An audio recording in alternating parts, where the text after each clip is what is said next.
የምታዩት ጀግናታችን በዚህ ጠባብ ክፍል ውስጥ በአንድ ጊዜ 2-3 ምግብ እየሰራች በጎን ደግሞ ኮሌክሽን የሚባለውን እዚህ ቤት እንደ ጉድ የሚወጣውን ከጉበት ከጨጓራና ከአንጀት የሚሰራውን ጣፋጭ ምግብ ስትጠብስ እጅ ከፍንጅ ይዘናታል። እውነት ለመናገር እዚህ ቤት የምትበሉት ምግብ እንደ ቤቷ ትንሽነት እንዳትሸወዱ። ምግቧ በጣም ነው የሚጣፍጠው። የማትሰራው ነገር የለም። እኛም በሄድንበት ወቅት የሞከርነው ቅቅል፣ ኮሌክሽን፣ ቀይ ወጥና ጎመን በስጋ ነበር።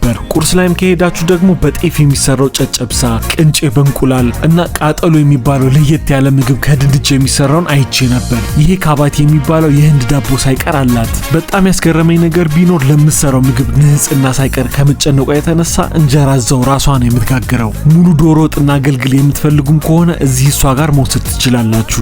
መበረታታት የሚገባት ሴት ስለሆነች የምትችሉ ሁሉ እየሄዳችሁ እሷ ጋር በመጠቀም አግዟት። ስንታየው የምትገኘው መገናኛ እግዚአብሔር ቤተክርስቲያን ከቀይ መስቀል ትንሽ ወረድ ብሎ ጭቆ ሬስቶራንት ጋር ሳትደርሱ ነው። ፎሎ ማድረጋችሁ እንዳትረሱ።